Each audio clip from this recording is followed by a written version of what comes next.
نحمده ونصلي على رسوله الكريم اما بعد فاعوذ بالله من الشیطان الرجیم بسم اللہ الرحمن الرحیم۔ جناب صدر، معزز ٹیچر اور میرے عزیز ساتھیوں، السلام علیکم۔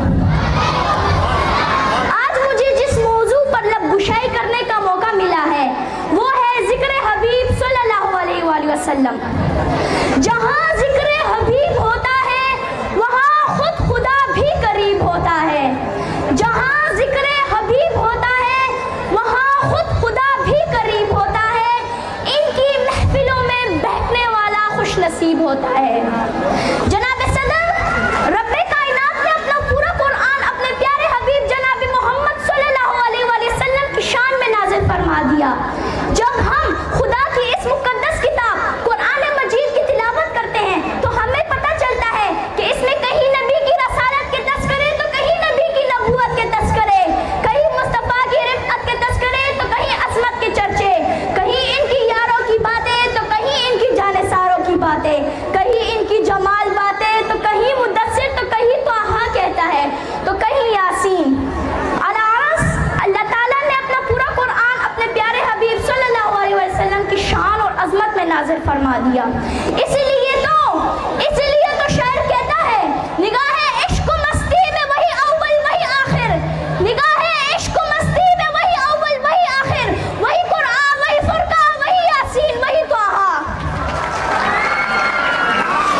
جناب صدر، اللہ تعالیٰ اپنے پیارے حبیب صلی اللہ علیہ وسلم سے ارشاد فرماتے ہیں، اے پیارے، محبت کا تذکر تو یہ ہے، الفتوں کی مانگ تو یہ ہے کہ تو ہمیں چاہتا رہے، ہم بھی تجھے چاہتے رہے۔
الفاظوں میں کرنا چاہوں گی کہ جنون عشق سے تو خدا بھی بچ نہ سکا، جنون عشق سے تو خدا بھی بچ نہ سکا، حسن محمد میں سارا قرآن لکھ دیا، وما علینا الا البلاغ المبین۔ شکریہ۔